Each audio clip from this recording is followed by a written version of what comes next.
सखा हमारे हे नाथ नारायण वासुदेवा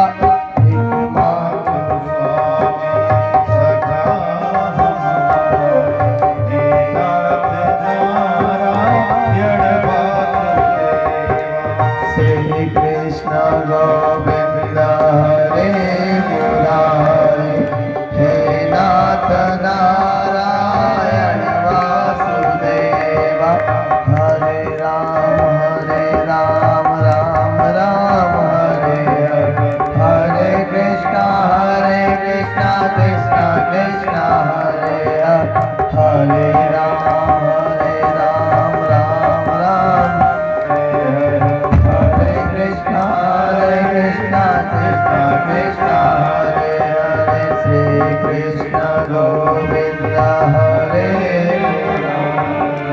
हे नाथ नारायण वासुदेवा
लक्ष्मी नारायणाभ्यां नमः उमा महेश्वराभ्यां नमः वाणी हिरण्यगर्भाभ्यां नमः सची पुरन्दराभ्यां नमः माता पिता चरणकमलभ्यो नमः कुलदेवताभ्यो नमः ग्रामदेवताभ्यो नमः स्थान देवताभ्यो नमः वास्तुदेवताभ्यो नमः प्रधान देवताभ्यो नमः सर्वभ्यो देवभ्यो नमः सर्वभ्यो ब्राह्मणभ्यो नमः शेषबुद्धि सहिताय श्रीमन्महागणाधिपतये नमः।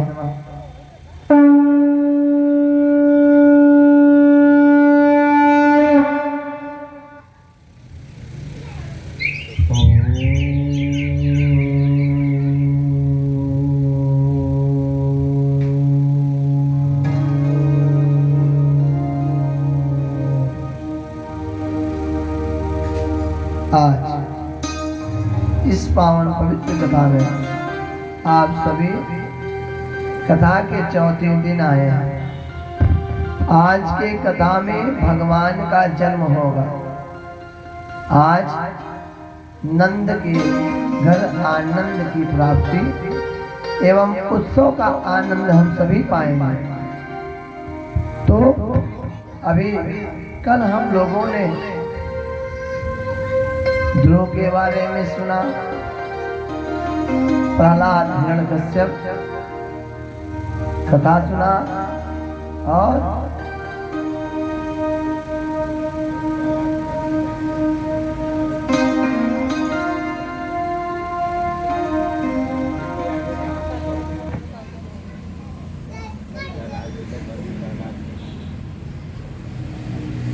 भक्त प्रहलाद के राज्याभिषेक में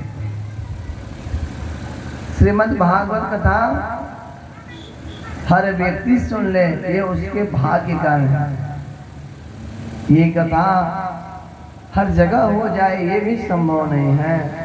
ये श्रीमद् भागवत पुराण कई लोगों में से किसी एक व्यक्ति के भाग्य में होता है जो ये कथा सुनते हैं या कहते कराते हैं। दो चार कुल में एक आध बार मौका मिलता है श्रीमद् भागवत पुराण श्रवण करने के बाद गया करने का। बहुत भाग्यशाली आप लोग हैं। मुंचुन यादव पत्नी रेखा यादव दोनों बहुत भाग्यशाली हैं और इनसे भी ज्यादा भाग्यशाली हैं इनके भाई राम रतन यादव,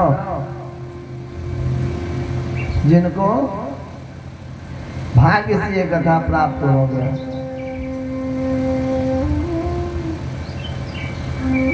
अर्थात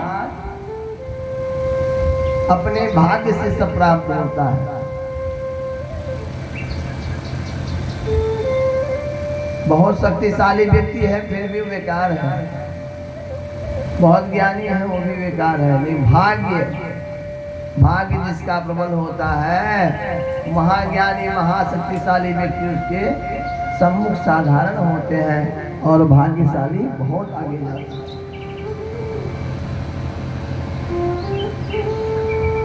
समय, परिस्थिति और कर्म इनका बड़ा ध्यान रखना चाहिए।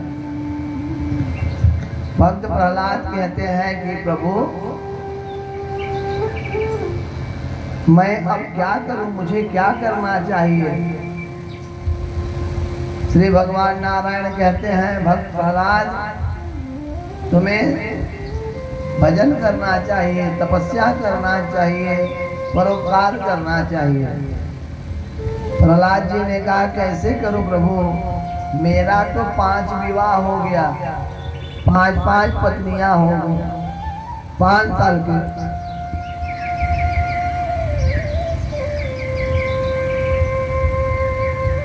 पांच विवाह मेरा हो गया। भगवान ने कहा किससे हो गया। भक्त प्रहलाद ने कहा प्रभु अहंकार से, आलस्य से, रोग से, मोह और माया, अज्ञान, अहंकार, आलस्य, ये इतना मुझे जकड़ लिया है कि मैं अब इनसे बाहर कैसे आऊं, उसके बारे में सोच रहा हूं। भगवान ने कहा परमात्मा का भजन करना ही अच्छा होता है। तो भक्त प्रहलाद कहते हैं प्रभु आपने इतनी सुंदर दुनिया बनाई है, इस दुनिया में जाने के बाद भोग करने की इच्छा होती है, आनंद करने की इच्छा होती है, भजन करने का मन कम करता है। आपने इतना सुंदर बना ही डाला है। श्री हरि कहते हैं कि मैंने सुंदर इसलिए बनाया कि तुम्हें भजन करने में किसी प्रकार की समस्या ना हो, न कि तुम्हें आनंद करने के लिए इतना सुंदर बनाया है। भगवान कहते हैं मैंने तुमको भाई इसलिए दिया कि तुम भजन करो तो दूसरा भाई काम कर लेगा। मैंने पत्नी पत्नी का रिश्ता इसलिए बनाया कि पत्नी अपना काम देख लेगी, पति भजन कर लेगा, पति काम कर लेगा, पत्नी भजन कर लेगी। मैंने बहन परिवार रिश्तेदार इसलिए दिया कि तुम्हारा सहयोग कर पाएंगे भजन में। जैसे आज हम भागवत सुन रहे हैं तो सबके सहयोग से तो हो रहा है, सहयोग के बिना नहीं किया जा सकता था।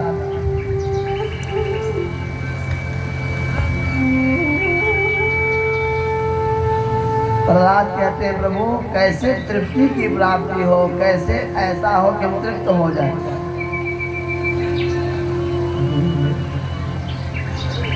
तृप्ति की प्राप्ति कैसे होगी? कहें जैसे कोई शराबी होता है तो कहता है आज इतना पी लेंगे कि कल पीने का मन नहीं करेगा, आज एक दिन में इतना पिएंगे कल नहीं पिएंगे। या कोई व्यक्ति है उसे मिठाई नहीं खाना है तो कहता आज हम 4 दिन का इकट्ठा खा लेंगे फिर छुएंगे नहीं। तो क्या 4 दिन तक मन रोक पाओगे? ज्यादा खाना बुद्धिमानी नहीं है, तृप्ति त्याग से प्राप्त होती है।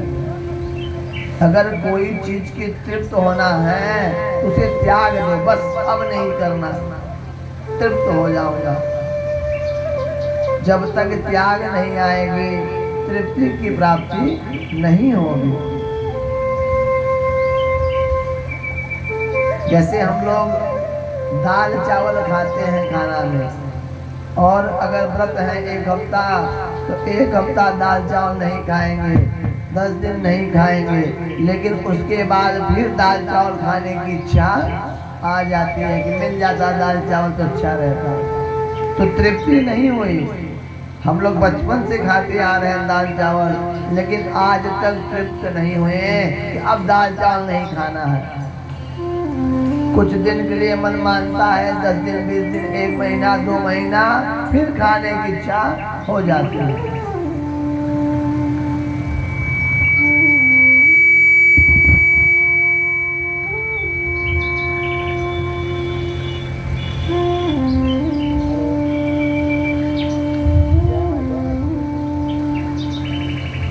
कहें संस्कार से ही आपके बच्चों में कैसे संस्कार हैं वही आगे चल करके आपके कल्याण के लिए उत्तम हो। अगर आपने बच्चे को झूठ बोलना सिखा दिया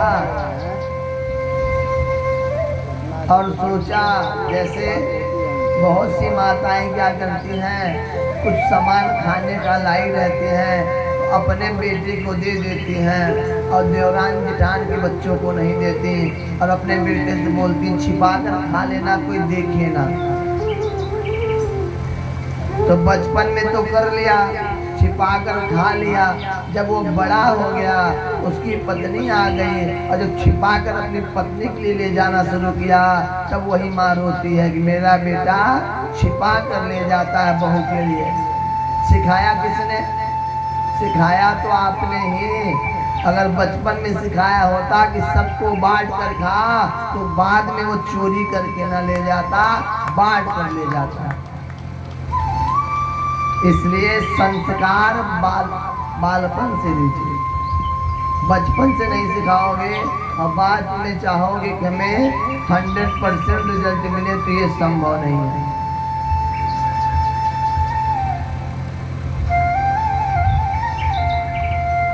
भक्त प्रहलाद कहते हैं सबको स्वर्ग जाना होता है, हर व्यक्ति चाहता है कि हम स्वर्ग जाएं। स्वर्ग जाना चाहते हैं? जाना है? स्वर्ग जाने के लिए मरना पड़ेगा। कितने लोग मरने के लिए तैयार होते हैं? कहें अगर शरीर में कोढ़ होता है, असाध्य रोग होता है, तब भी मनुष्य मरना नहीं चाहता। माया से इतना ग्रसित है, मोह से ग्रसित है कि पीड़ा को सहता है लेकिन मृत्यु नहीं चाहता।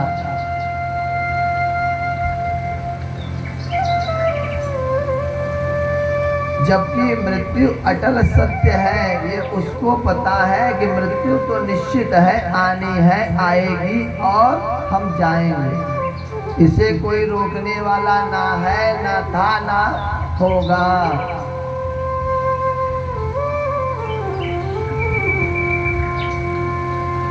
कल आप लोगों ने सुना नरक जाना पड़ता है, स्वर्ग जाना पड़ता है। नरक और स्वर्ग जाने के लिए अच्छे कर्म और बुरे कर्मों पर आपका निर्णय होता है, आपको कहाँ भेजना है। कर्म क्या है? कर्म यही है कि आपने अपने जीवन में किसे किसे सुख दिया। आपके व्यवहार से, व्यवहार दो प्रकार से होता है, शारीरिक और मानसिक। एक शरीर से हम करते हैं, दूसरा शब्दों से कर देते हैं। अगर कोई घर पे आया, आपने प्रेम से दो शब्द बोलकर बैठाया, पानी पिलाया, तो आदमी जाने के बाद आपकी जय जयकार करेगा। वही आदमी आया आपके घर, आपने उससे ऐसे शब्दों का प्रयोग किया कि उसे पीड़ा लग गया, तो वही व्यक्ति आपका आलोचना करेगा, निंदा करेगा।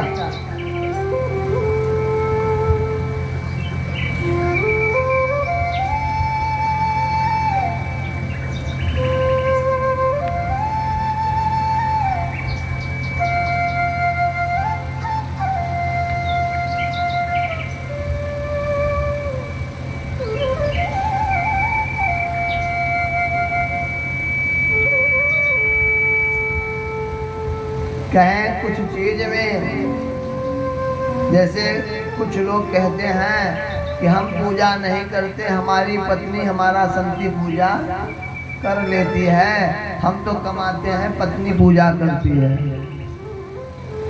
लेकिन पुराण शास्त्र कहते हैं कि अपना पूजा आपको करना चाहिए। पत्नी कर लेती है वो अपने लिए, आप करोगे अपने लिए। अगर आपको लगता है पत्नी करेगी हमको फल मिलेगा, तो ऐसा कुछ होना नहीं है, ऐसा नहीं होना है।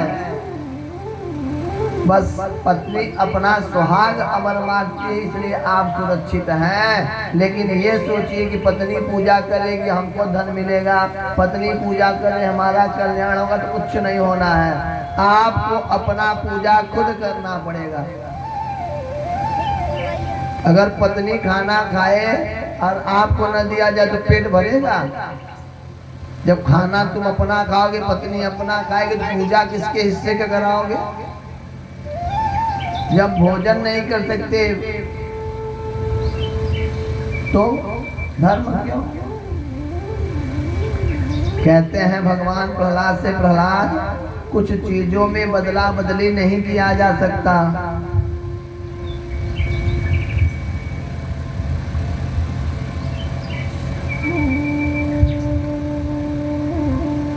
कहें शादी जिसकी रहेगी उसी को करना पड़ेगा, दूसरे की शादी दूसरा नहीं कर सकता, जो करेगा उसी के साथ हो जाएगा। क्यों? जिसकी शादी है फेरा वही लेगा ना,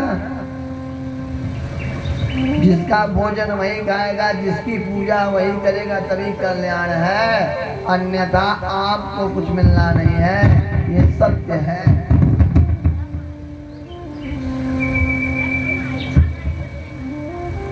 भक्त प्रहलाद पूछते हैं परमात्मा से, मन के अंदर त्याग कैसे आए, क्या किया जाए कि त्याग आ जाए, मन में शांति आ जाए? त्याग करने के लिए क्या करना चाहिए? भगवान ने कहा, बिनु सत्संग विवेक न होए। सत्संग कर लोगे विवेक आएगा, और विवेक से तुम्हें सत्मार्ग मिल जाएगा, तेरा कल्याण हो जाएगा।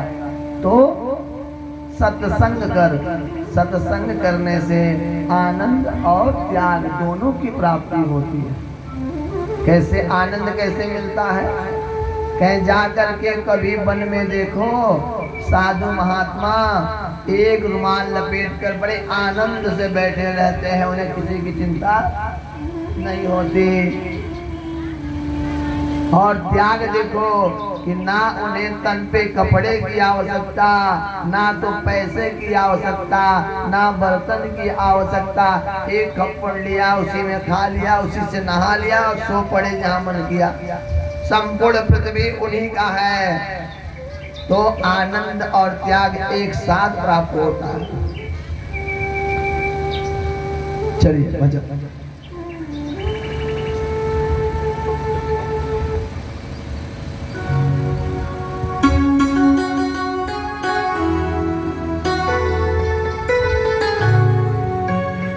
Hello hello hello.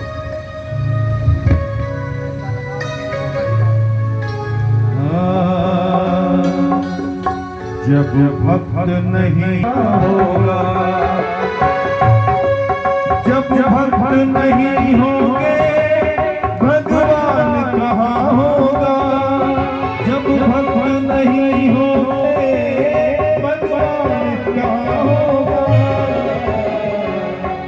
मेरी समस्या का, मेरी समस्या का समाधान कहाँ होगा। मेरी समस्या का समाधान कहाँ होगा।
समाधान कहाँ होगा।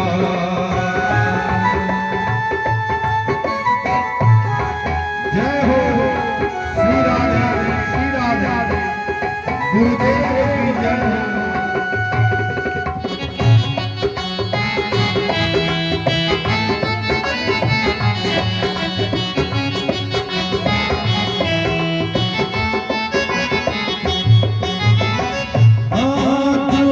भी करते हैं बरदान भी पाते हैं।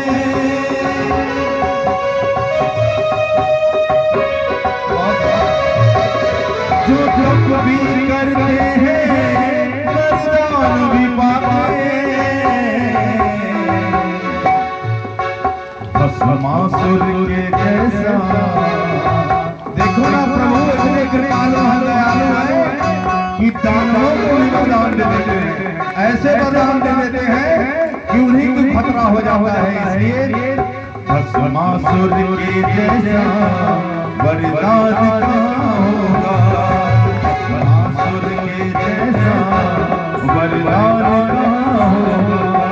जब भक्त नहीं होगा भगवान कहाँ होगा। जब भक्त नहीं होंगे कहाँ होगा।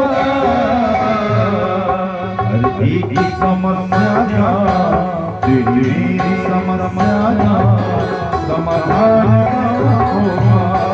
तेरी समस्या का समाधान कहाँ होगा।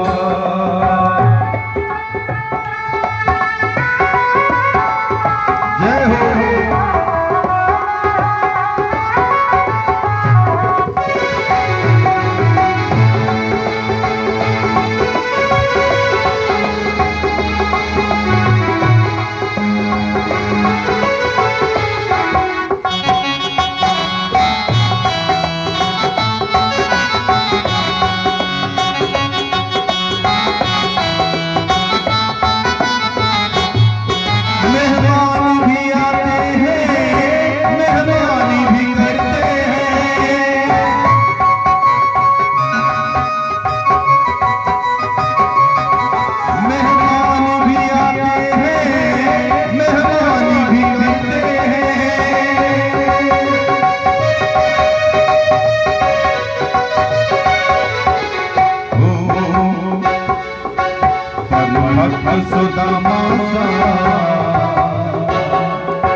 श्री राधे।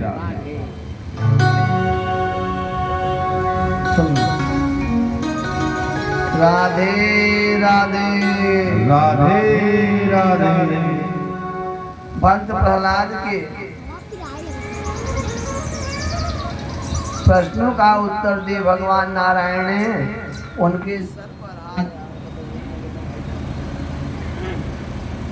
उनके सर पे हाथ रखा और उन्हें संपूर्ण ज्ञान देकर परमात्मा चले जाते।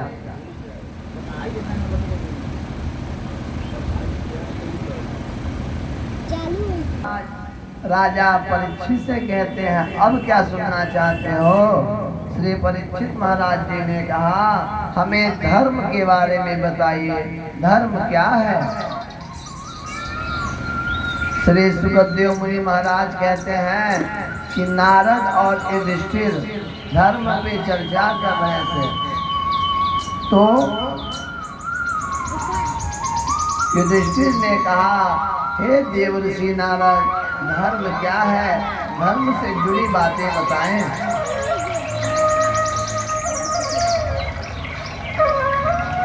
नारद जी ने कहा, धर्म के तो कई लक्षण हैं, जिसमें 30 प्रकार के अलग अलग लक्षण हैं। हम आपको 5 प्रकार के लक्षण बताएंगे।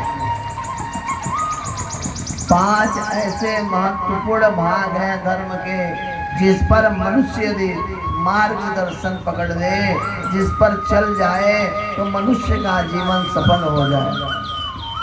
पहला है, इस मार्ग में सत्य।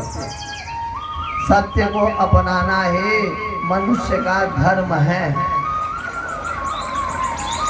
राजा हरिश्चंद्र ने सत्य को अपनाया, सपने में दान दिया राज, और जागने के बाद उस राज्य को अपनाया नहीं, उसे छोड़ दिया। घर घर टहला, भीख मांगा, पत्नी बेचा, बच्चे को अग्नि तक देने का नौबत आया, लेकिन असत्य के मार्ग पे नहीं गए। यह है सत्य। सत्य में पीड़ा बहुत मिलेगा, समस्याएं आएंगी, लेकिन सत्य को कोई हरा नहीं सकता, छिप सकता है। पांडवों ने सत्य को पकड़ा, अंत में विजय की प्राप्ति हुई। दूसरा उदाहरण कहते हैं क्या है? कहते दया। पहला सत्य, दूसरा दया। दया मनुष्यों के अंदर आज के समय में बड़ा कम देखने को मिलता है। अगर 2 गाय आपस में लड़ने लगती है, तो उन गायों को हटाने के बजाय आजकल के लोग उसका वीडियो बनाते हैं। 2 घर में यदि लड़ाई हो गई जेठान देवरान में, तो वहां पर लोग शांत नहीं कराते, बल्कि और आग लगा देते हैं। घर की बूढ़ी माँ दादी अगर है और बेटे ने घर के बाहर कर दिया, तो उसे अपने घर नहीं बुलाते, उसके फोटो खींचकर वायरल करते हैं, देखो इसके साथ ऐसा हुआ। तुमने क्या किया? तुम्हारा कर्तव्य क्या था? क्या तुम्हारा यही कर्तव्य है कि किसी पर दया ना रखो? तो दया करना पड़ेगा। हमसे जितना बनेगा अपने सामर्थ्य के अनुसार, शक्ति के अनुसार, अपने व्यवस्था के अनुसार हम मदद करेंगे, दया करेंगे। तीसरा है पवित्रता। पवित्रता यानी तन और मन दोनों को पवित्र करना होगा। मतलब ऊपर से साफ देखना ये अच्छी बात नहीं है, अंदर का भी साफ सुथरा पवित्र होना पड़ेगा।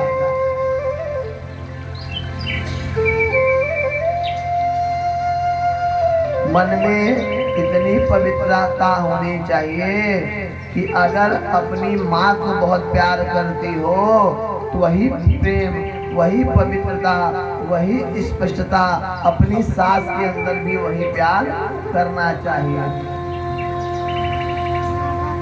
किसी के अंदर अवगुण मत खोजिए, किसी के अंदर अवगुण मत खोजिए, आप अपने गुणों से उसे प्रसन्न करिए और उसको अपना बनाइए। तपश्चर्या, मन के काला रहोगे और ऊपर से बहुत गोरे हो, ये अच्छी बात नहीं। मन के अच्छे बनो, ऊपर से काले रहोगे, ये समाज संसार तुम्हारी जय जयकार करेगा। मन का साफ बनना पड़ेगा, और मन का साफ तब बनेंगे जब आपके अंदर धैर्य एवं आपके अंदर समझ एवं संतोष रहेगा। पांचवा है तितिक्षा। भगवान ने जो कुछ आपको दिया है उससे ज्यादा आपको प्राप्त करने की आवश्यकता नहीं थी। उसी में खुश रहेंगे तभी आनंद की प्राप्ति पाएंगे। एक बार एक राजा जंगल में गया और जंगल में कुछ लोगों से लड़ाई के बीच में उसका एक उंगली कट गया। जब उंगली कट गया तो परेशान हो गया और राज्य में आकर बड़ा चिंतित रहने लगा। मेरा तो उंगली कट गया, मैं तो एक उंगली से कम हो गया। बड़ा परेशान अपने आप को कोसता था, भगवान को कहता था। एक दिन जंगल में गया और कुछ लोगों ने उसे पकड़ लिया और अपने कुल देवता को नर बलि देने की आवश्यकता थी उन्हें। जैसे राजा का गर्दन झुकाया नर बलि देने जा रहे थे कि एक का निगाह पड़ गया कि ये तो अपवित्र है, ये अधूरा है, इसका एक अंगुली नहीं है, ये बलि योग्य नहीं है। राजा छूट जाता है। घर आया राजमहल में और भगवान का कोटि कोटि वंदन करने लगा। अगर आज उंगली होती तो जान नहीं बचता। तो जो परमात्मा करता है वो सबसे उत्तम है। बोलिए राधे राधे राधे। कुछ लोग कहते हैं कि हमने तो जीवन में बड़ा कष्ट पाया, हम तो जब से आए हैं कष्ट ही कष्ट पाए हैं, हम सुख नहीं देखे। तो कहते हैं कि दुख सबको नहीं मिलता, दुख उन्हीं को मिलता है जो भगवान के बच्चे होते हैं। क्यों? जैसे अगर आपको मिठाई देने को कहा जाए तो 4-5 बच्चे अगल बगल के भी खेलते रहेंगे आपके यहाँ, तो मिठाई आप सबको दे दोगी। लेकिन अगर वो बच्चे शरारती करेंगे और किसी बच्चे को पीटना है तो किसको पीटोगी? अपने बच्चे को पीटोगी। सबके बच्चों को पीटने का अधिकार नहीं है। जिस प्रकार से आप अपने बच्चे को पीटोगी डांटोगी, वैसे वो परमात्मा अपने बच्चों को कष्ट देता है कि तुझे मजबूत होना है और इन बुराइयों से, इन पीड़ाओं से, इसी कीचड़ में तुम्हें कमल बन के खिलना है, इसलिए पीड़ा देता है। बोलिए राधे राधे राधे राधे। फिर आगे युधिष्ठिर पूछते हैं स्त्री धर्म क्या है? श्री नारद जी ने कहा एक धर्म एक व्रत निमा काय वचन मन पति प्रद प्रेमा। अपने पति की सेवा करना, अपने पति के आदेश का पालन करना, अपने पति के खुशी में अपना खुशी समझना और सम्मान के साथ अपने कुल का मर्यादा बचा कर रहना, अपने बच्चों के अंदर संस्कार देना, माता पिता बुजुर्गों की सेवा करना, ये स्त्री धर्म है। लेकिन स्त्री धर्म के साथ साथ पुरुषों को भी चाहिए कि आप अपने घर की स्त्रियों को रुलाइए मत। जिस घर में स्त्री का अपमान होता है, औरतों का अपमान होता है, उस घर में अन्नपूर्णा और महालक्ष्मी वास नहीं करती, छोड़कर चली जाती है। जिस घर की बेटी रोती है, जिस घर में माँ रोती है, जिस घर में पत्नी रोती है, उस घर का विनाश निश्चित होता है। तीन लोग काल को हरते हैं, गौ, ब्राह्मण और बहन बेटी। गऊ को रोटी दोगी, गऊ को खिलाओगी, तुम्हारे ऊपर जो कष्ट आएगा गैया ले जाएगी, उस पीड़ा को हर लेगी। ब्राह्मण आएगा तुम्हारे क्या यज्ञ पूजन अनुष्ठान कराएगा, तुम्हारे पीड़ा को हर ले जाएगा। बहन बेटी तुम्हारे घर में आती है, तीज पर, त्योहार पे, रक्षाबंधन पर तुमसे साड़ी लेती है, बदले में तुम कुछ न्यौछावर देती हो। उससे वो राजा रानी नहीं बनते, उससे उसे खुशी मिलती है और तुम्हें आशीर्वाद देकर जाती है। उस आशीर्वाद से तुम्हारा काल तुमसे दूर हो जाता है, तुम्हें आनंद मिलता है। इसलिए कभी भी बहन बेटी घर में आए ना तो दुखी मत होना, खुशी होकर स्वागत करो, उन्हें खूब खिलाओ, खूब दो उनको। कभी तुम्हारे घर में दरिद्रता नहीं आ सकती, कभी कमी नहीं पड़ सकती, देख लेना। कुछ लोग बहन बेटी के आने पर बीमार पड़ जाते हैं, कुछ बहुएं बीमार पड़ जाती हैं कि अब तो आ गई, अब तो एक हफ्ता रहेगी, 10 दिन रहेगी, कौन खिलाएगा, इसकी माँ बुला ली है। और वो जितना परेशान रहती है, उसी परेशानी में उसका बुरा वक्त प्रारंभ हो जाता है। इसलिए बहन बेटियां हैं तो आप ये ना सोचो कि हमें बनाकर खिलाना है, ये सोचो कि हमारे घर मेरी बहन आई है, ननद आई है, बुआ आई है, मौसी आई है, तो इन्हें हम कितना खिला दें, कितना कर दें कि आशीर्वाद मिले। आशीर्वाद तुम्हारे धन दौलत से नहीं मिलता, आशीर्वाद लेने का दो रास्ता है। एक है कि शब्दों से इतना प्यार से बोलो कि लोगों के दिल में उतर जाओ। दूसरा है उन्हें इतना अच्छा बनाकर खिला दो कि पेट भरने के बाद मन से कह दे कि खूब खुश रहो, सदा सुहागन रहो, खूब अमर रहो, तुम्हारे बच्चे खुश रहे। ये दोनों पाना सरल है, लेकिन जब बुद्धि काम करे तब तो।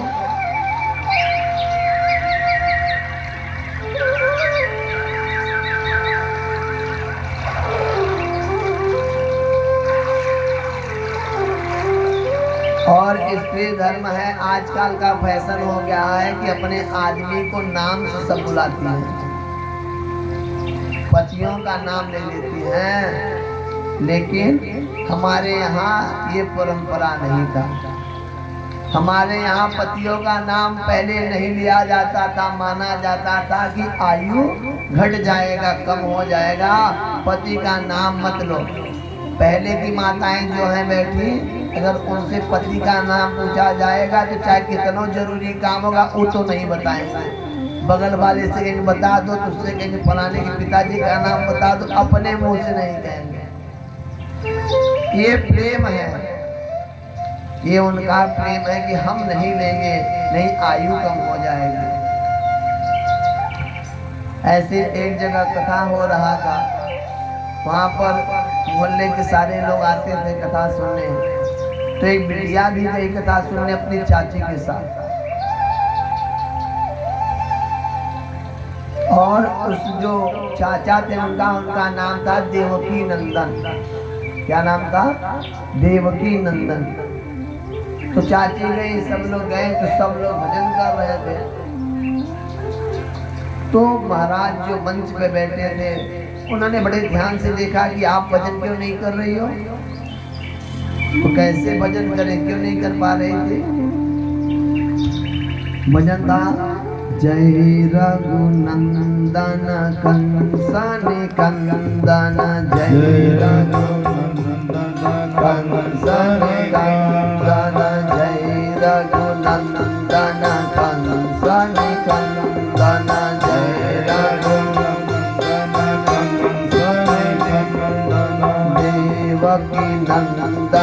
त्वम शरणं देवकी नंदन त्वम शरणं जय रघुनंदन कंसन कंदन देवकी नंदन त्वम शरणं जय रघुनंदन कंसन कंदन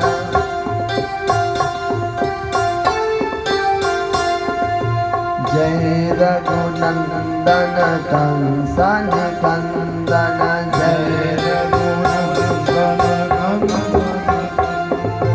जय रघुनंदन कंसन कंदन जय रघुनंदन कंदन देवकी नंदन त्वम शरणं देवकी नंदन त्वम शरणं।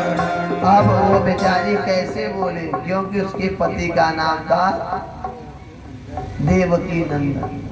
अब भजन करे जय रघुनंदन कंस निकंदन देवकी नंदन तुम शरण, पति का नाम आ जाएगा, गड़बड़ हो जाएगा। सुनते सुनते उसने कहा जय रघुनंदन कंस निकंदन चंपा के चाचा तुम शरण। उसने अपने बेटी का नाम जोड़ दिया कि इनके चाचा का भी नाम देवकी नंदन है, तो चंपा के चाचा तुम शरणम। भगवान आकाश में बैठे थे, बड़े कस के हंस पड़े कि मेरे भक्तों ने जो मन किया वही नाम रख दिया। बोले राधे राधे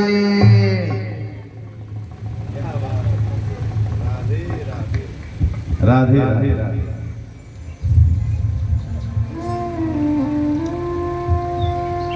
राजा परीक्षित ने पूछा दान करने का शुभ मुहूर्त क्या है महाराज, दान कब करना चाहिए? दान का क्या कोई मुहूर्त है, समय है?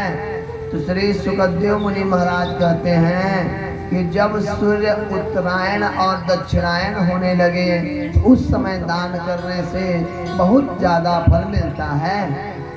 सूर्य ग्रहण के बाद दान करने का बहुत फल मिलता है। अक्षय तृतीया वाले दिन दान करने से अनंत फल मिलता है, कभी भी फल घटता नहीं। जब आपका जन्म हुआ है जिस दिन, उस दिन दान करिए। घर में किसी की मृत्यु हुई है, उसका तिथि पड़े, पार्वण श्राद्ध वाले दिन दान करिए। अक्षय नवमी को दान करिए, नवरात्रि में दान करिए, विजयादशमी पर दान करिए, धनतेरस पे दान करिए। इन सब तिथि पर अच्छा दान का फल मिलता है। लेकिन जब मन करे, खुश रहे, उसी समय दान कर लें। ये मत सोचें कि हम तो अब से तो इस संक्रांति वाले ही दिन दान करेंगे। आज मन किया आज कर लो। ये जरूरी नहीं है कि 5 किलो सोना हो तभी दान करो, 1 नाक की कील भी दान कर दो, स्वर्ण दान हो गया। ये जरूरी नहीं 10 किलो चावल लाओगी तभी दान करोगी कल्याण होगा। 250 ग्राम चावल भी हाथ से दान करोगी, तुम्हारी नैया पार हो गई। पुराण शास्त्र कहता ये जरूरी नहीं है कि ढेर सारा दान हो, दान 1 मुट्ठी भी किया जाता है। इसलिए हर व्यक्ति को हर चीज का दान कर लेना चाहिए। अन्न का दान करो, जल का दान करो, स्वर्ण का दान करो। अगर भूमि का दान नहीं कर सकते, भूमि का दान नहीं कर सकते तो माघ मास में फूल के कटोरे में मालपुआ रख करके ब्राह्मण को दान कर दो, पृथ्वी के बराबर दान का फल तुम्हें प्राप्त होता है। हमारा शास्त्र पुराण इतना सरल है कि उसमें हर विकल्प है, हर व्यक्ति का हर दान का विकल्प है। ये नहीं कर सकते तो ये कर लो, ये नहीं कर सकते ये कर लो। ये मत सोचो कि ढेर सारा होना चाहिए, कम में भी कल्याण है, लेकिन करो जरूरी।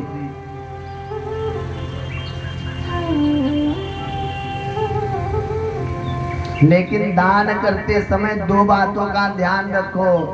दान कुपात्र को मत देना, सुपात्र को देना।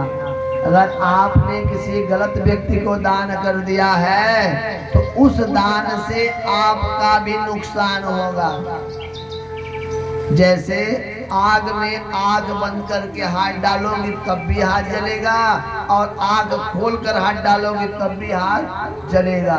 कोई जबरदस्ती डालेगा तब भी जलेगा। तो वैसे अगर सुपात्र को दान नहीं दिया तो उस दान से आपका उद्धार नहीं है। सुपात्र कौन है? जो वेद पढ़ता हो, पुराण पढ़ता हो, गायत्री जपता हो, गौ की सेवा करता हो, ब्राह्मण हो, ब्राह्मणत्व को जाने, परहित कल्याण चाहे, ऐसे को सुपात्र माना जाता है।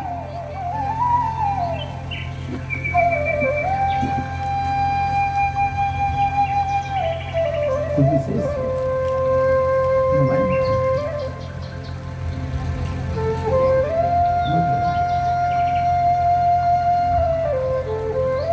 राधे राधे राधे राधे। कथा में आनंद नहीं आ रहा आपको? परीक्षित ने श्री सुखदेव मुनि महाराज से पूछते हैं कि क्या कभी भगवान ने किसी पशु का भी कल्याण किया है, दर्शन दिया है क्या? मनुष्यों को तो दर्शन दिया, कभी किसी पशु का भी कल्याण किया है तो बताइए।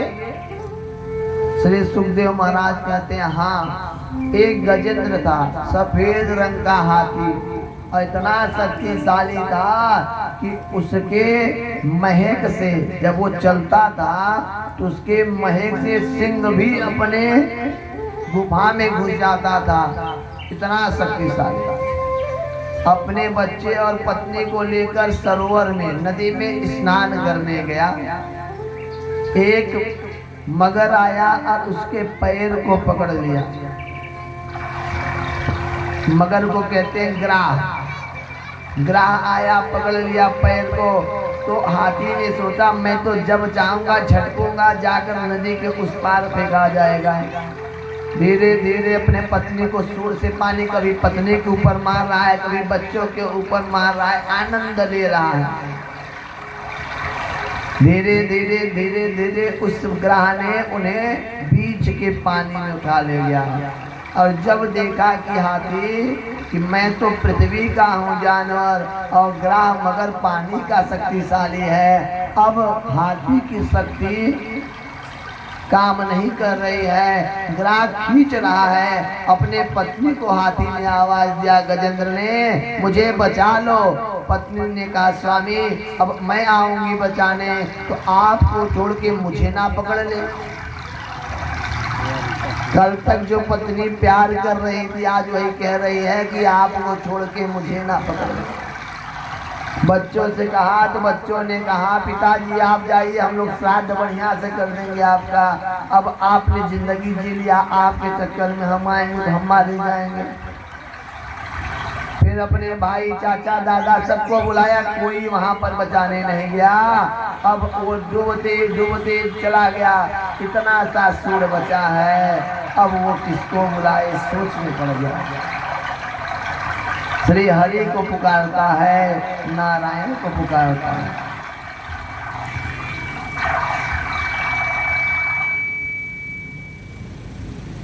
चलिए पीछे। जल पीवन हेतु गयो सिंधु के किनारे, जल पीवन हेतु गयो सिंधु के किनारे, जल पीवन हेतु गयो, जल पीवन हेतु गयो सिंधु के किनारे। ग्राह पकड़ लियो गजराज आज मझधारे, ग्राह पकड़ लियो जब गया गज पानी से आनंद लेने भगवान ने उसे देखा और वो ईश्वर से प्रार्थना कर रहा है।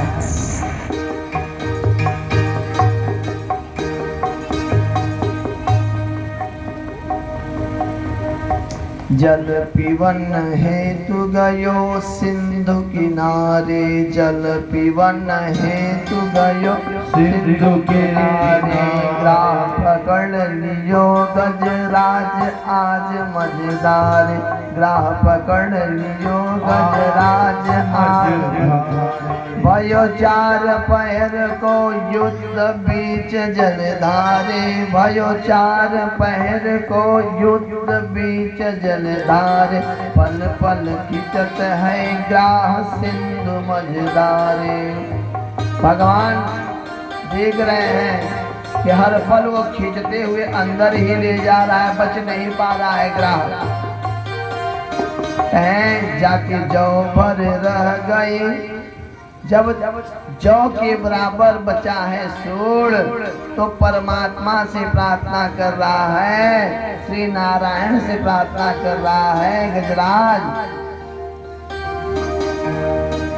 जाके जौ पर रह गई सूड़ जौ, जो जन के बाहर, तब मुख से लग गयो राम राम उच्चार।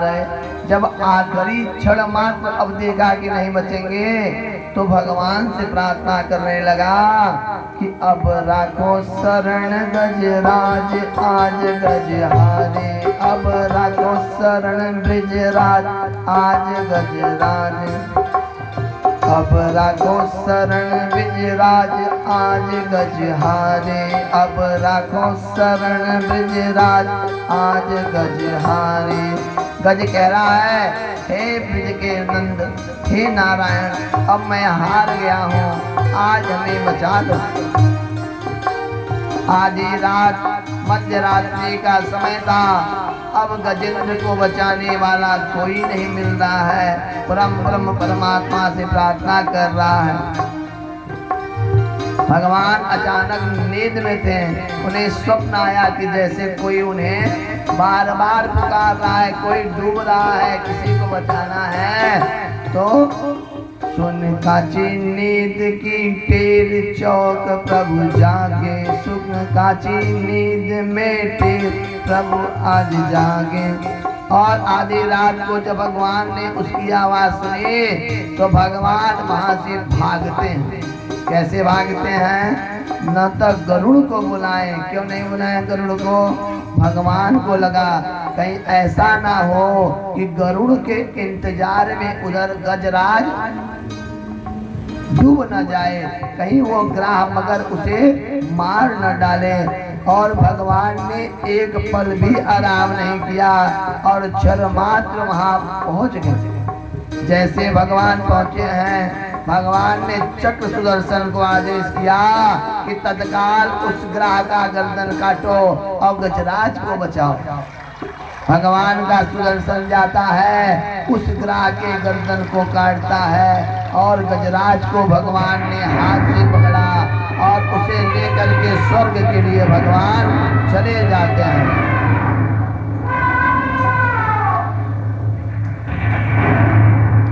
भगवान उस गजेंद्र को लेकर जब स्वर्ग में पहुंचते हैं, तो स्वर्ग में भगवान क्या देखें? स्वर्ग में गजेंद्र ने देखा कि जो ग्राह, जो मगर ने मेरा पैर पकड़ा था पानी में, मुझे खींच रहा था, वो मुझसे पहले स्वर्ग में आकर बैठ गया है। गजेंद्र ने भगवान से पूछा, ये तो मुझे मार रहा था, इसको आपने पहले स्वर्ग बैठा दिया? भगवान ने कहा कि जो मेरे भक्त का पैर छूता है, उसे मैं पहले अपना लेता हूँ। तू मेरा पैर छूता है, वो तेरा पैर छूता है, इसलिए पहले उसका अधिकार है स्वर्ग आने का, उसके बाद तुम्हारा है। बोले नारायण नारायण, हरे हरे, राधे राधे।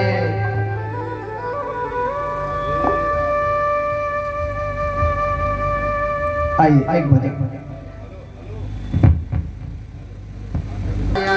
नारायण हरे हरे, भजमन नारायण नारायण हरे हरे, नारायण नारायण हरे हरे।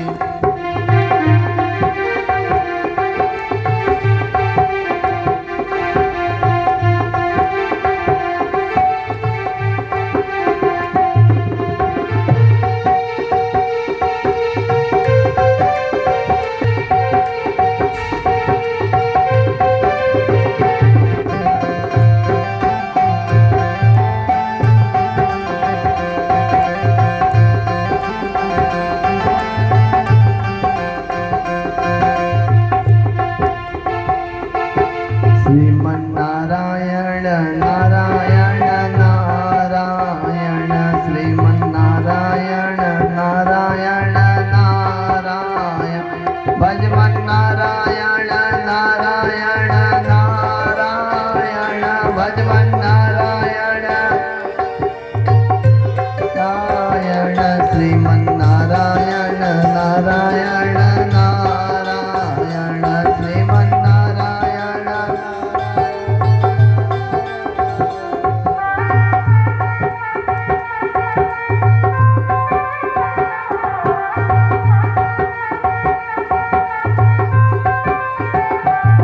सभी लोग एक साथ श्रीमन्नारायण नारायण नारायण श्रीमन्नारायण नारायण नारायण श्रीमन्नारायण नारायण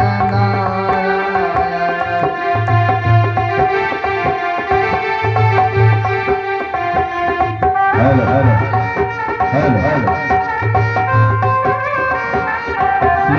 श्रीमन्नारायण नारायण नारायण भज भज नारायण नारायण नारायण श्रीमन्नारायण नारायण नारायण भज भज नारायण नारायण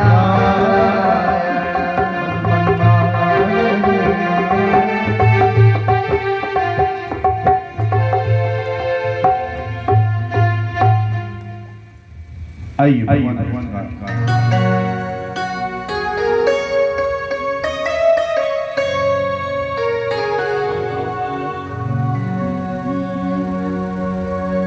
बाजे मुरलिया बाजे रे मुरलिया बाजे आधार करे मोहन मुरली पर आधार करे मोहन मुरली पर होठ पे माया बिराजे बाजे मुरलिया बाजे रे मुरलिया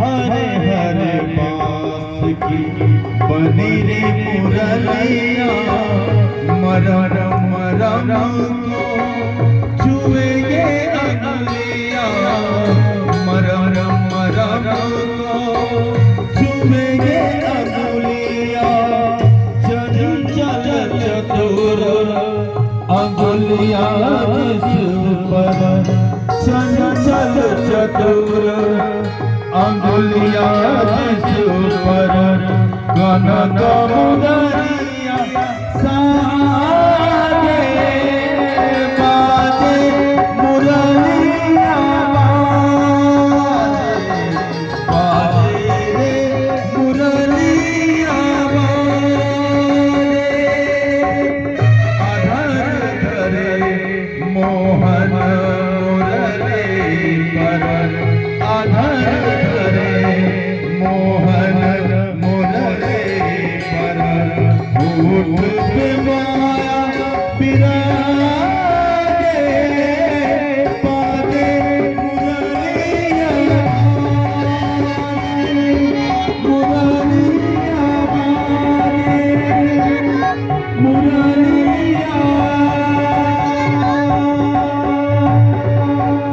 राधे राधे पंडित जी कब तैयार हो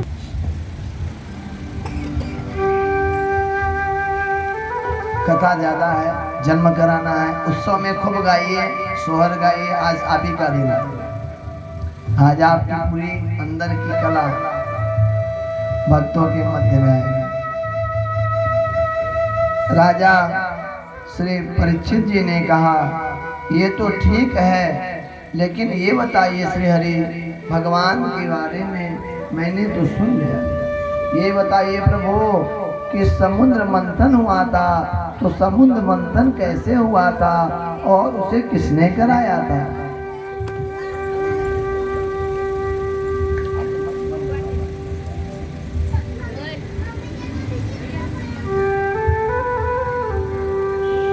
कहें कि एक बार दुर्वासा महाराज कहीं जा रहे थे और इंद्र भी उसी मार्ग से आ रहे थे। इंद्र ने दुर्वासा ऋषि को प्रणाम किया और दुर्वासा ऋषि ने गले की माला इंद्र को पहना दिया। इंद्र जब दुर्वासा ऋषि चले गए तो अपना माला उतारा और हाथी के मस्तक पर फेंका। हाथी ने उसे फेंका जमीन पर और पैर से दबाकर चला गया। शाम को दुर्वासा ऋषि उसी मार्ग से आ रहे थे। उन्होंने माला को देखा, उठाया और कहा, हे इंद्र, जिस 14 भुवन तीनों लोक पर तुझे घमंड है, मैं श्राप देता हूँ, ये तीनों लोक और 14 भुवन तेरा नहीं रहेगा। शुक्राचार्य इधर सुन रहे थे कान लगा के कि देवताओं को श्राप मिल गया। इधर उन्होंने दैत्यों से कहा कि आक्रमण कर दो, देवता हारेंगे।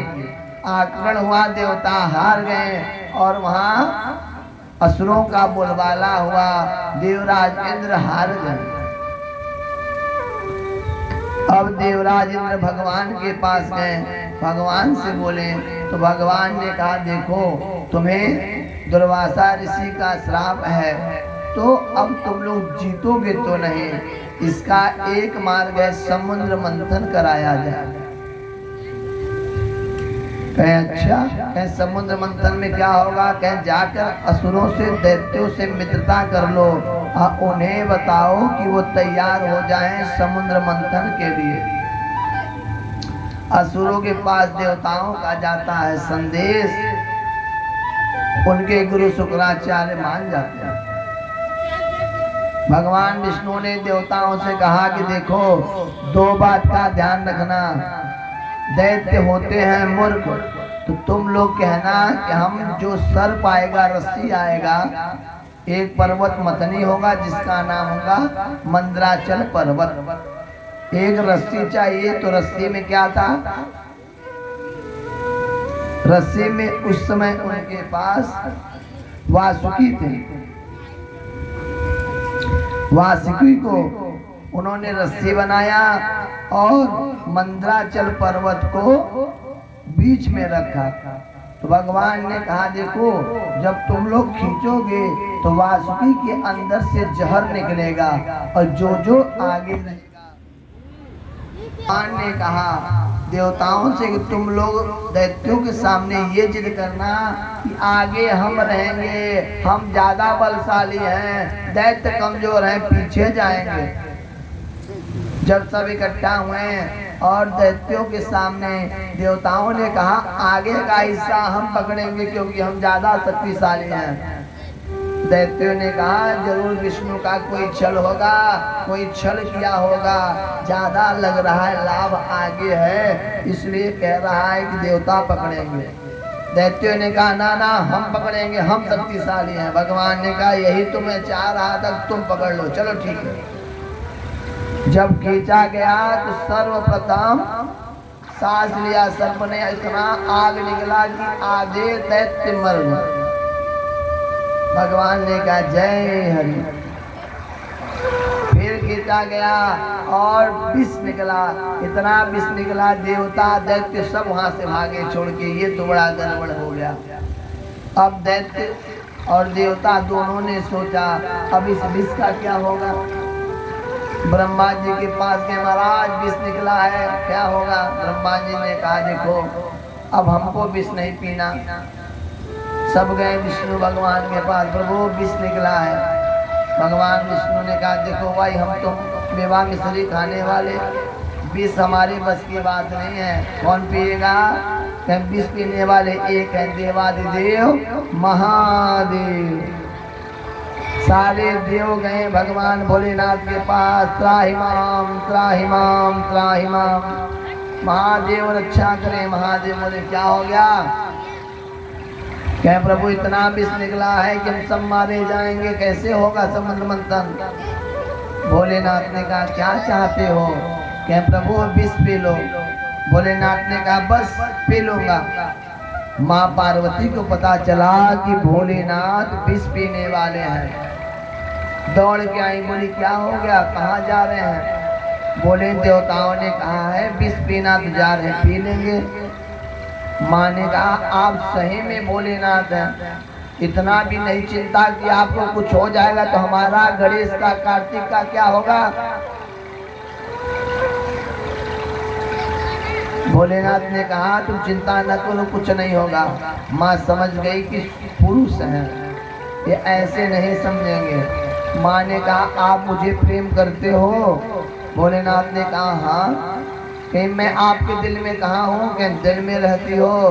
तो भोलेनाथ से मैया ने कहा जब जहर पियोगे तो दिल में तो जाएगा, मैं मर जाऊंगी, पत्नी का हत्या आपको लगेगा। भोलेनाथ शांत हो गए, बड़ा गड़बड़ हो जाएगा, पत्नी का हत्या लगेगा। फिर भोलेनाथ ने कहा तुम चिंता ना करो, मैं ऐसा पीऊंगा कि मेरे गले के नीचे नहीं उतरेगा। और गए और विष को पिया और गले में उसे कंठ मात्र में रख लिया। भगवान जब आए गला काला पड़ गया।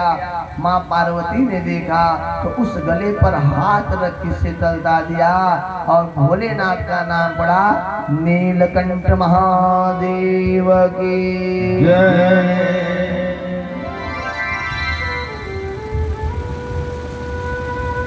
उसके बाद समुद्र मंथन हुआ, कामधेनु गाय निकली, उच्च सरवा घोड़ा निकला और तो और महालक्ष्मी भी उसी समुद्र मंथन से निकली। महालक्ष्मी जब आई तो एक बरमाला लेकर आई कि मैं विवाह करूंगी। उनसे विवाह करने के लिए दैत्य लोग, संत, कुछ ऋषि भी पहुंच गए और समस्त देवता खड़े हो गए। महालक्ष्मी पहले दैत्यों के पास गए और देखिए कहीं ये लोग ठीक तो हैं लेकिन बहुत क्रोधी हैं, इनसे विवाह नहीं करना। फिर संतों ऋषियों के पास गए, कहीं ऋषि लोग ठीक तो हैं लेकिन क्रोध ज्यादा करते, इनसे भी विवाह नहीं करना। काटते हुए भगवान विष्णु सबके पीछे थे, उनके पास गए, बोली यही सबसे अच्छे हैं, उनको माला पहनाई। लक्ष्मी नारायण भगवान की जय। और राजा परीक्षित कहते हैं उसके बाद क्या हुआ भगवान? क्या उसके बाद अमृत कलश लेकर आए, अमृत निकला, उस अमृत को दैत्य लेकर भाग गए। अब दैत्य लेकर भाग गए तो कैसे अमृत आए? देवताओं ने श्री हरि भगवान के पास गए, भगवान ने मोहिनी का रूप धारण किया और दैत्यों के आगे पायल बजाते हुए नारायण जा रहे हैं। मोहिनी इतनी सुंदर थी कि उन्हें देखने के बाद दैत्यों का दिमाग काम नहीं कर रहा था, सूझबूझ समाप्त हो गया। मोहिनी ने कहा कि ये अमृत मैं पिलाऊंगी लेकिन उसके पहले संगीत होगा, मैं तुम दोनों में बराबर बराबर बांटूंगी। उन लोगों ने कहा नहीं नहीं इसे हम पिएंगे। बोली तुम मैं जा रही हूँ, तुम पी लो। उन्होंने कहा अच्छा ठीक है चलो तुम पिलाओ। दोनों तरफ, एक तरफ देवता एक तरफ दैत्य बैठ गए और दोनों को पिलाने का काम मोहिनी रूप नारायण करने लगे। भगवान नारायण ने जब अमृत पिलाना रहता था तो देवताओं को पिलाते थे और फिर माया से पानी असुरों को पिलाते थे। उसमें से एक राक्षस था जो राहु था, राहु ने ये देख लिया, वो अपने स्वरूप में परिवर्तन किया, देवताओं का रूप धारण किया और जाकर के बैठ गया और बैठकर अमृत पी लिया। जैसे ही अमृत पिया एक बूंद किस चंद्रमा और सूर्य ने देख लिया, ये तो राहु आ गया हमारे मध्य में। भगवान ने मोहिनी स्वरूप का त्याग किया, क्षण मात्र में 4 भुजाओं में परिवर्तन हुए और चक्र को आदेश दिया इसे काट दो। चक्र गया, गर्दन को काटा, लेकिन काटते काटते कुछ बूंद शरीर में, कुछ बूंद मुंह में था और राहु 2 भागों में बढ़ गया। एक का नाम पड़ा राहु, दूसरे का केतु। और फिर वो राहु केतु अमर हो गए क्योंकि अमृत पी लिए थे। उन्हीं का जो खून शरीर से गिरा था उसमें अमृत भी था और वो जमीन पर आकर जो गिरा उसी से तामसी प्रवृत्ति का लहसुन प्याज की उत्पत्ति हुई। इसीलिए तामसी भी है और अमृत होने के कारण ये औषधि भी है।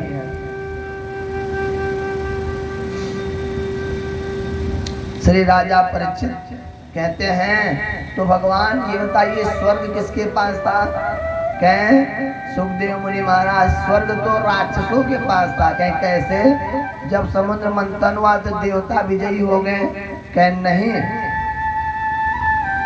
कहें जो बलि था, बलि पिछले जन्म में एक डाकू था, जिंदगी भर पाप किया, डकैती किया, लोगों को मारा, छीना, कपट किया, छल किया और एक दिन वो जा रहा था छिनैती करने तो 2 रोटी लेकर गया।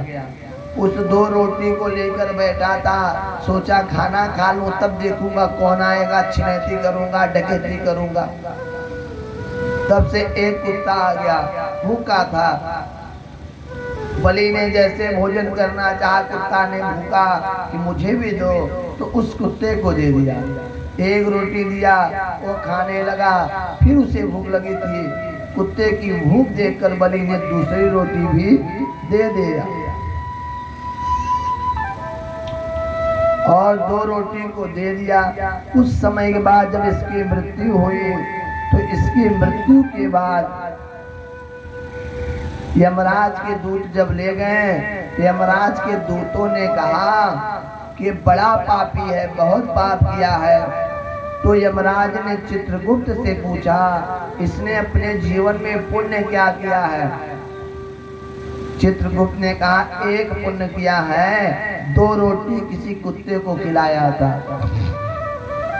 कितना समय लगा था खिलाने में? 1 घड़ी, 1 घड़ी यानी 24 मिनट। शुक्राचार्य घरे से निकल रहे थे यमराज के यहाँ से, शुक्राचार्य रुक गए और उस महापापी से कहें जो मैं बोलूंगा वही बोलना, तेरा कल्याण करूंगा। उसने कहा ठीक है। और जैसे ही यमराज ने कहा तुम पहले पुण्य भोगोगे या पाप भोगोगे? शुक्राचार्य ने कहा पहले बोलो पुण्य भोगूंगा। कहें पुण्य भोगना चाहता हूँ।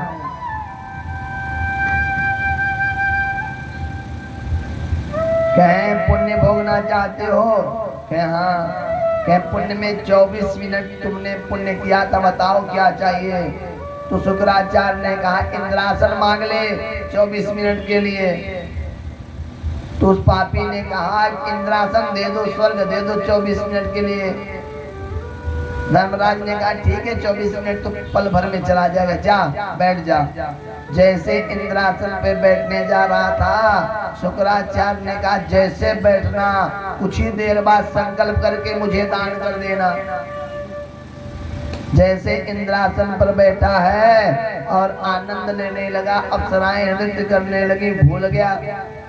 कुछ ही मिनट बाकी था, शुक्राचार्य ने एक पत्थर मारा, तुझे याद नहीं है किस काम के लिए भेजा गया था?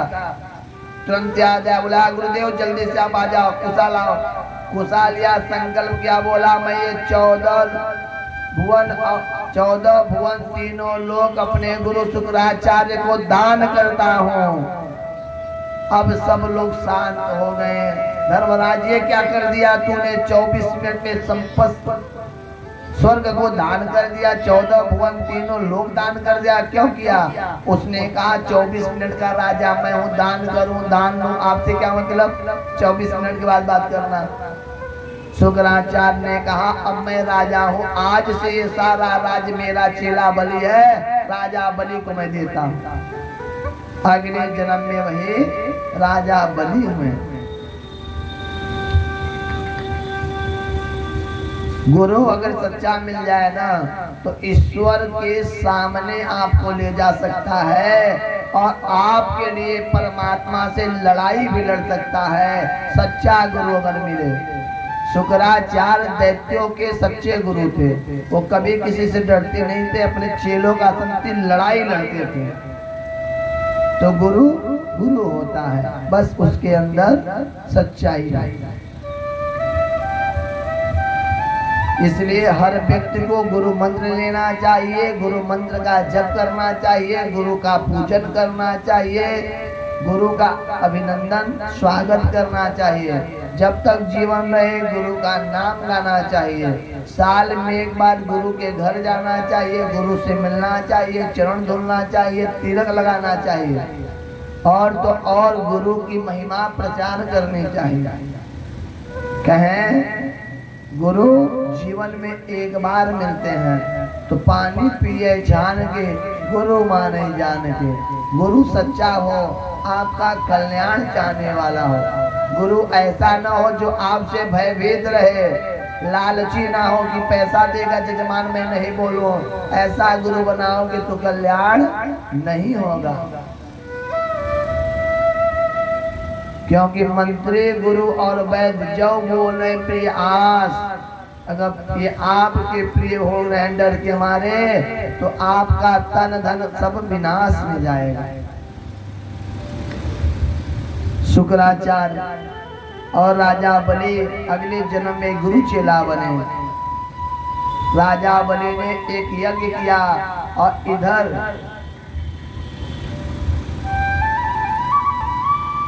अदिति और दिति, अदिति देवताओं की माता थी और दिति दैत्यों की माता थी।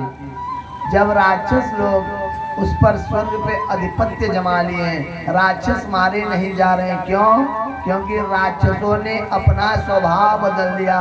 अब राक्षस पूजा करने लगे, यज्ञ करने लगे, दान करने लगे। अब राक्षस मारे नहीं जा रहे हैं क्योंकि उन्होंने स्वभाव बदल दिया। तो दिति ने भगवान नारायण के पास जाकर प्रार्थना किया, मेरे पुत्र इंद्र को सिंहासन दीजिए, कुछ करिए, कब से ये राक्षस आनंद ले रहे हैं।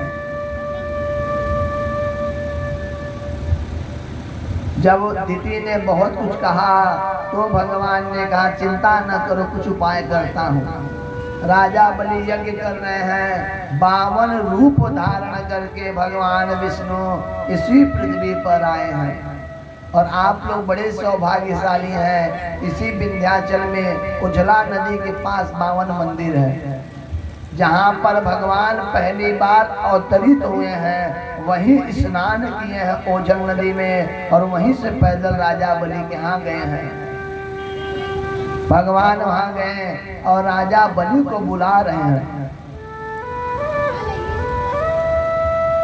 तेरे द्वार खड़ा भगवान, भगत भर रे झोली। और भीख मांग रहे हैं श्री नारायण जा करके और बुला रहे हैं कैसे?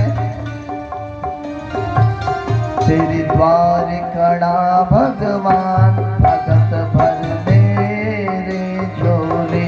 तेरे द्वार खड़ा भगवान, भगत भर दे रे झोली, भगत भर दे रे झोली। बार बार भगवान को बुला रहा है, भगवान बुला रहे हैं, कह रहे हैं तेरे द्वार खड़ा भगवान, भगत भर दे रे झोली, भगत भर दे रे झोली, भगत भर दे रे झोली। कहते हैं तेरा होगा बड़ा एहसान, तेरा बड़ा होगा एहसान, युगो युगो तेरी रहेगी शाम, भगत भर दे रे झोली, भगत भर दे रे झोली। तेरे द्वार खड़ा भगवान, भगत भर दे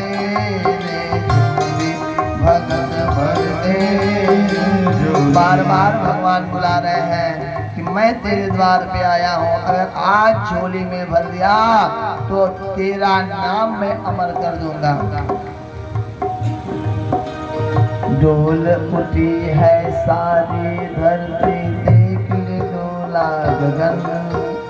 डोल उठी है सारी धरती, डोल उठा है गगन।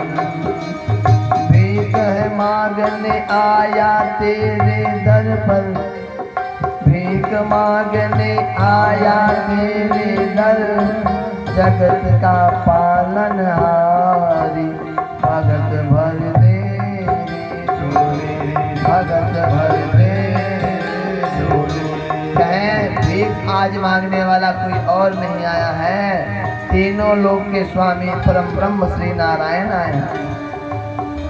आज लुटा दे सर्व से अपना माल मेरा कहना, आज लुटा दे सर्व से अपना माल मेरा कहना। आज लुटा दे सर्व से अपना माल मेरा कहना। तू छोड़ दे सकल अभिमान, अमन कर ले अपना नाम। भगत भर दे झोली, भगत भर दे तेरे द्वारे खड़ा भगवान, भगत भर दे झोली। भगवान बार बार कहते हैं। इधर राजा बलि जब बाहर आए तो देख रहे हैं एक छोटा सा बावन रूपी, हाथ में कमंडल, ऊपर छत्र लिए और कह रहे हैं मुझे कुछ दान दे दे राजा। राजा बलि ने कहा क्या दान चाहिए महाराज? बोले 3 पग भूमि चाहिए। शुक्राचार्य ने देखा कि 3 पग भूमि के लिए बार बार बोल रहा है, कौन हो सकता है?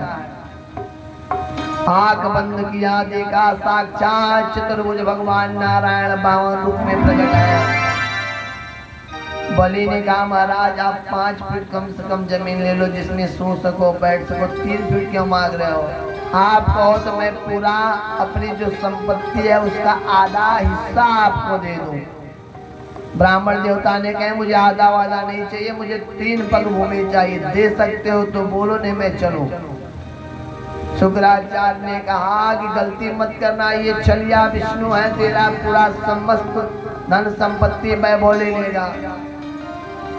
बलि ने कहा मेरे दादा भक्त प्रहलाद भगवान की गोद में बैठे थे और आज मुझसे भगवान मांग रहे हैं, मेरा सौभाग्य है गुरुवर, मुझे देने दीजिए, मुझे नहीं चाहिए, चलो संकल्प कराओ।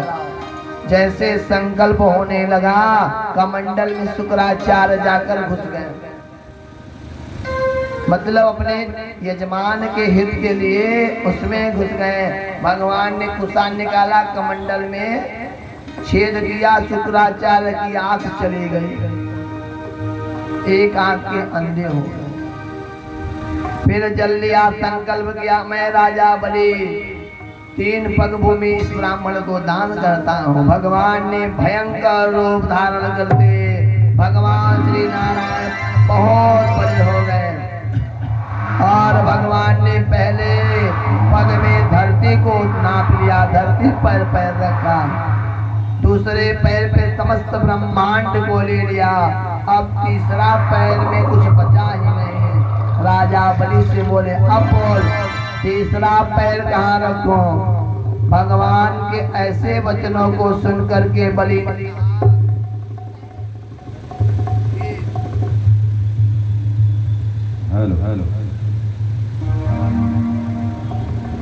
हेलो बलि ने कहा कि दान बलाया दाने, भगवान ने कहा दाने, तो बोला मेरे ऊपर तीसरा पग रखिए, मैं भी तो हूँ। भगवान ने तीसरा पैर रखा राजा बलि पर और पाताल लोग लेकर चले गए। बोले श्री बलि महाराज की, पावन श्री भगवान की। कितनी ही बार दया निधि ने, कितनी ही बार दया निधि ने संसार को आकर उबार लिया। कितनी ही बार दया निधि ने संसार को आकर उबार लिया। जब जब धरती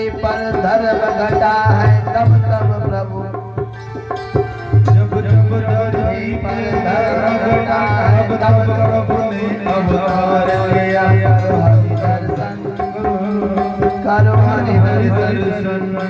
करो हरि दर्शन, करो हरि दर्शन, करो हरि दर्शन, करो हरि दर्शन, करो हरि दर्शन, करो हरि दर्शन। बोलिए बावन महाराज की जय।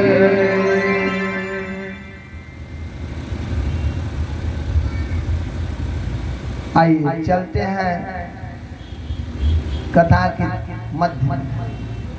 कुछ ही देर में भगवान का जन्म होगा और जन्म की तैयारी भी आप लोग कर लें।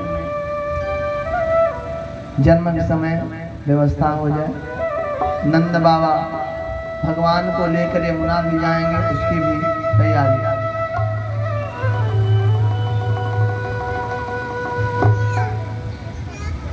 इक्ष्वाकु वंश, इक्ष्वाकु वंश में नवक, नभाग और अम्बरीश ये उस वंश में हुए।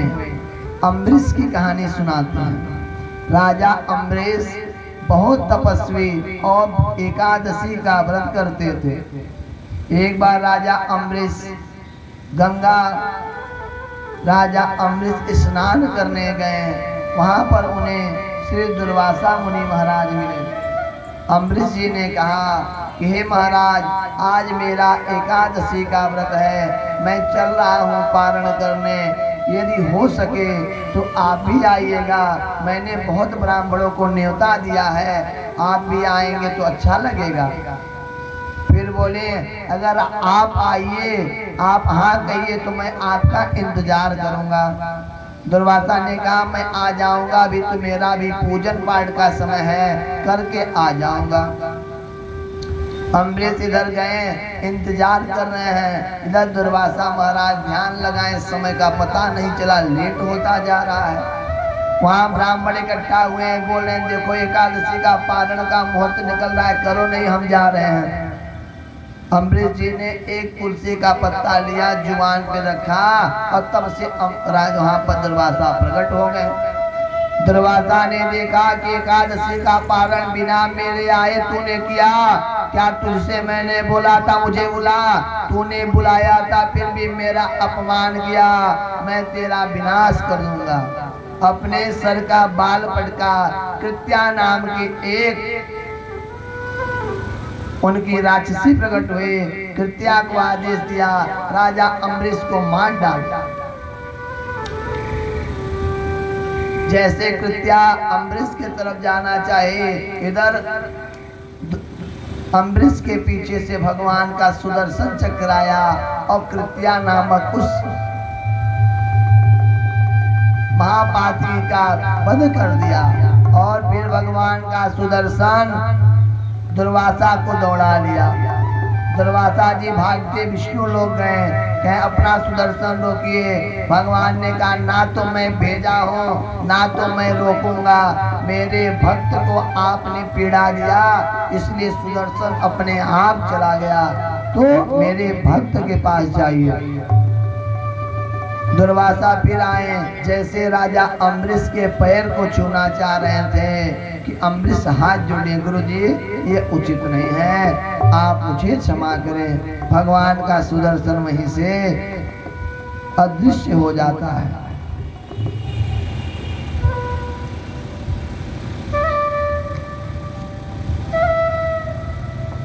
आइए आगे चलते हैं। राजा रघु, रघु का नाम कौन कौन जानता है?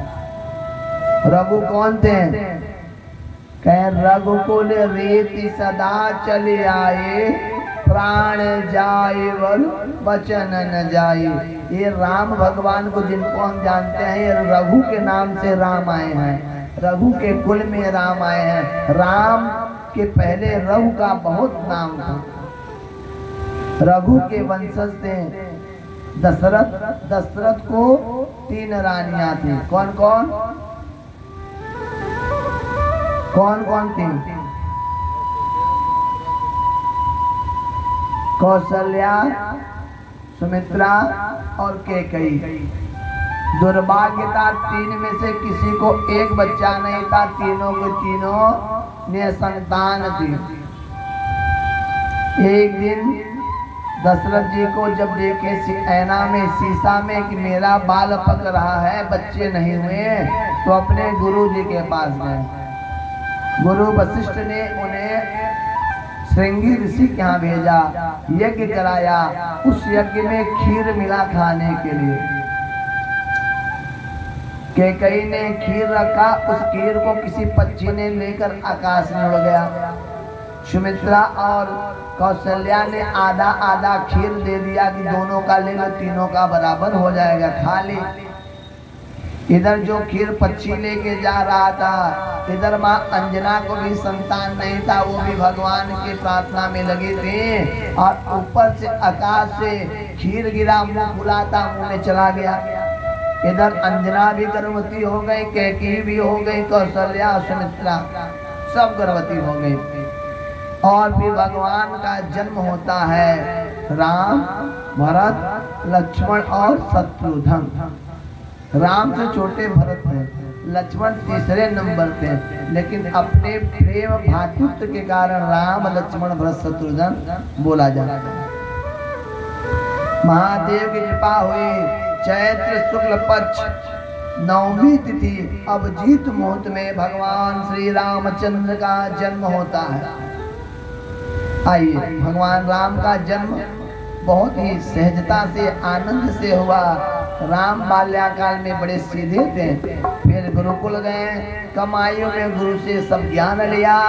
फिर आए विश्वामित्र जी के साथ गए, वहाँ जाकर उन्होंने तारकासुर का वध किया, शीला से स्त्री को प्रकट किया। उसके बाद शादी हुआ उनका सीताराम का। चूंकि कृष्ण कथा है तो कृष्ण कथा सुनेंगे, राम कथा सुनते चलेंगे। फिर शादी के बाद राज्याभिषेक हो रहा था। कैकेयी ने वनवास मांगा, भगवान राम चले जाते हैं वनवास। वहाँ सीता का वनवास में अपहरण होता है, रावण कृष्ण राम का युद्ध होता, अंत में राम विजयी होके लौटते हैं। श्री हनुमान उनके भक्त रहते हैं, उनका साथ देते हैं। चलिए राम जन्म मनाते हैं। बोले सियापति रामचंद्र के जय। राम जी कहाँ गया? राम जी मेरी आवाज जय जय विघ्नहरण हनुमान, श्री राम जय राम जय राम, जय जय विघ्नहरण श्री राम जय राम जय जय राम, जय जय विघ्नहरण हनुमान। श्री राम जय। सभी लोग बोलिए, सभी लोग अपना अपना कष्ट विघ्न बाधा राम को दीजिए। श्री राम जय जय राम, जय जय विघ्नहरण हनुमान। श्री राम जय जय राम, जय जय विघ्नहरण हनुमान। श्री राम जय राम, जय जय विघ्नहरण हनुमान। श्री राम जय जय राम, जय जय विघ्नहरण हनुमान। श्री राम जय राम, जय जय विघ्नहरण हनुमान। श्री राम जय राम, जय जय विघ्नहरण हनुमान। राम जी मेरी आवाज सुन रहे हो, फिर पे आ जाए। चलिए, भगवान के जन्म के लिए भी महिलाएं व्यवस्थित हो जाएं। कुछ ही देर में श्री कृष्ण का जन्म होगा। राम प्रसाद जहाँ हो तत्काल तुरंत आए। श्री राम जन्म की छंद और कुछ पंक्तियां। रघुपति राघव राजा राम,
सदा चलिया प्राण जाय बचन न जाय रघुकुल सदा चलिया प्राण जाय बचन न जाय भय प्रगट कृपाला दीन दयाला कौसल्या हितकारी भय प्रकट कृपाला दीन दयाला चलिए सभी लोग राम जन्म में हितकारी हर सिख महतारी मुनि मनहारी अद्भुत रूप विचारी लोचन अभिरामा तनु श्यामा निज आयुध भुज चारि भूषण बनमाला नयन विशाला शोभा सिंधु करारी कादुई कर जोरी आस्तुति तोरी कई विधि करो अनंता माया गुण ज्ञानातीत देवाना वेद पुराण भनंता करुणा सुख सागर सब गुण यागर जय गावै श्रेय संता सोम महित लागी जन अनुरागी भयं प्रकट श्रीकंता ब्रह्मांड निकाया निर्मित माया रोम रोम प्रतिवेद कहे मम उरसोवासिया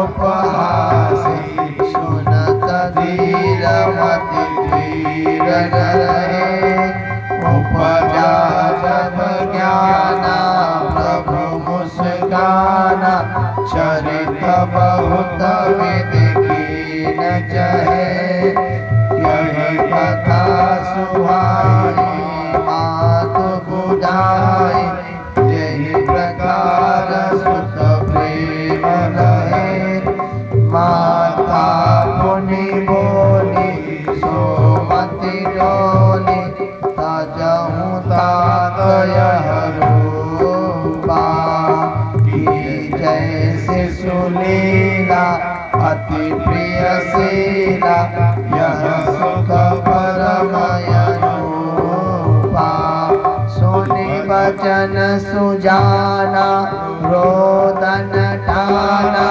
होई बालक सुर भूपा यह चरित जे गावै हरि पग पावै तीन परहि विप्रधीन सुर संत हित लीन मनुज अवतार निज इच्छा निर्मित तनो माया गुण गोपाल सियापति रामचंद्र की जय।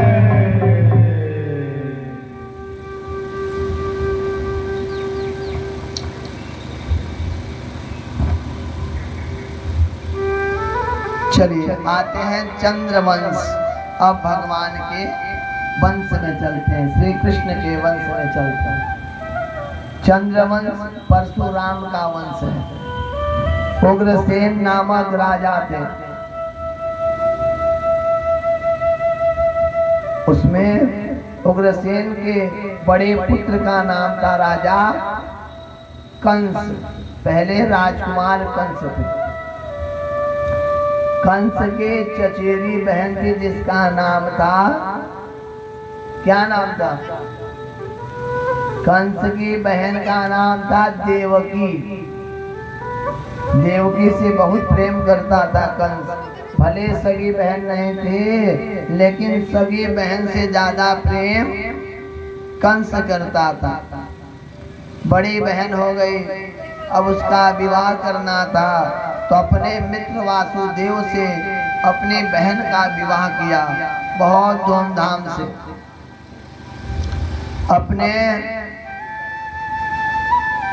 समस्त राज्य में कह दिया कि बहन का जो डोली होगा उसका सारथी, उसका रथ मैं हाँक कर ले जाऊंगा, बहन को ससुराल तक पहुंचाऊंगा। लेकिन ईश्वर की तो माया कुछ और ही थी। जैसे विवाह हो गया और विवाह करने के बाद जैसे ही सारथी बनकर ले जाने के लिए चल दिया, अचानक आकाशवाणी हुई, हे मूर्ख कंस, जो तो इतना खुशी हुआ है अपने इस बहन को लेकर के कि मैं इसका इतने अच्छे से विवाह करा हूँ, इसी के गर्भ से जन्म लेकर इसी का 8वां संतान तेरा वध करेगा, तेरा विनाश होगा। कंस तो पहले शांत हुआ, फिर डर गया कि कहीं ऐसा ना हो कि मेरी बहन का पुत्र मुझे मार डाले। तलवार निकाला, बोला देवताओं तुम चिंता न करो, ना रहेगी बहन, ना होगा बच्चा, मैं देवकी का ही गर्दन सर से अलग कर दूंगा। जैसे ही तलवार लेकर मारने जा रहा था कि वासुदेव ने पैर पकड़ लिया, मत मारो, जितनी संतान होंगी लाऊंगा, आपको दे दूंगा, आप उसे मार देना। और इस बात पर उसने छोड़ दिया, दोनों को कारागार में बंद कर दिया गया। पहली संतान हुई, कंस को पता चला, आया और कारागार में उस बच्चे को लिया।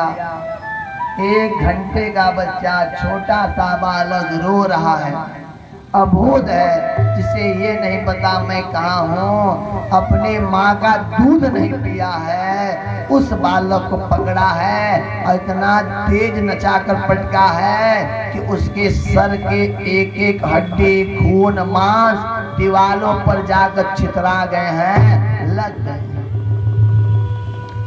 उस बालक का हाथ, पैर, नाखून, उंगली कहाँ कहाँ फेंका गया है। कहीं पर आँख है, कहीं पर नाक है, कहीं पर मुंह है, कहीं पर हाथ टूटा, कभी पैर टूटा। उसके बाद बालक का पूरा शरीर पूरा एकदम से टुकड़ों में हो गया, फेंक कर चला गया। माँ देवकी ने उस बच्चे की संपूर्ण शरीर का टुकड़ा उठा रही है, रो रही है और आँख, नाक, मुंह, पैर, उंगली सबको इकट्ठा करके आंचल में लेकर फूट फूट रो रही है। हाय पुत्र, हाय मेरे पुत्र कह कह के रो रही है। जिस माँ का पहला बच्चा हो और उसे कोई उठा के पटक के उसे टुकड़ों में कर दे, वो कैसे बर्दाश्त करेगी। फिर दूसरा बालक हुआ, फिर कंस आया, फिर उठाया, फिर उठा के पटका, फिर वह बालक छितरा हो गया, टुकड़ों में पट गया। करते करते करते करते 5 बच्चों का इसी प्रकार से हुआ। 6वां पटका, 7वां गर्भ आया बलराम का। बलराम का गर्भ भगवान 4 महीने का गर्भ योग की शक्ति से वहीं से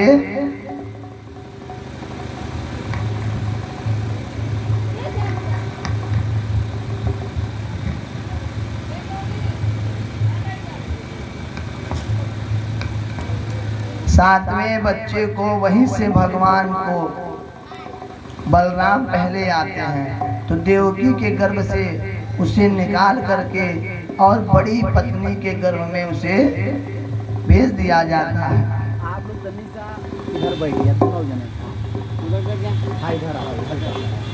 और ऐसा जगह दे दीजिए। हाँ बता दो। हाँ हाँ पहले ही से चूंकि यहाँ तो पीछे हो गया कुर्सी इधर हो जाओ इधर आ जाओ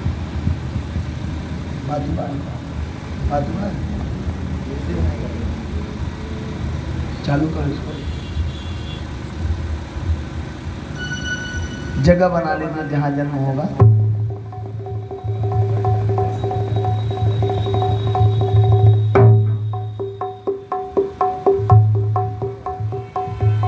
और 7 संतानों के बाद अब 8वीं संतान माँ के गर्भ में आया है। ये जो 7वीं संतान जब आया था देवकी के गर्भ में, तो ये शेष नाग के अवतार बलराम थे। तो जैसे देवकी गर्भ धारण की, पूरा शरीर काला पड़ गया, क्योंकि सर्प को ग्रहण की थी।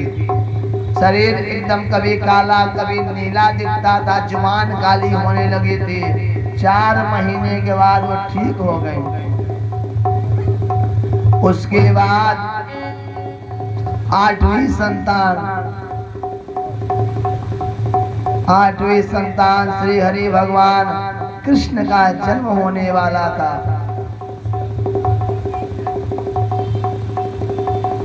आठवीं संतान का जन्म होना था।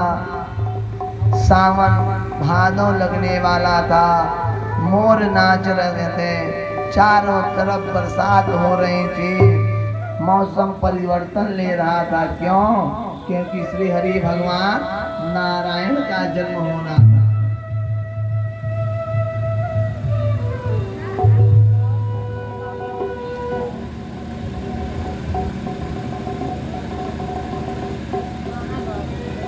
भाद्रपद का मास, अष्टमी तिथि, रोहिणी नक्षत्र में भगवान का जन्म हुआ। और जन्म के पहले भगवान का कुंडल आया, फिर भगवान का पीताम्बर आया, फिर भगवान का मुकुट आया। उसके बाद छोटे से नन्हे से श्री गोपाल भगवान श्री हरि वहाँ पर प्रकट हो जाते हैं। बोलिए श्री नंद के लाल की, भगवान की। भगवान का जैसे ही जन्म होता है, भयंकर बारिश शुरू होती है, हाहाकार मच जाता है, चारों तरफ भयंकर। भगवान के जन्म के अंदर जितने लोग सिपाही सब सो गए हैं।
जाएंगे तो आनंद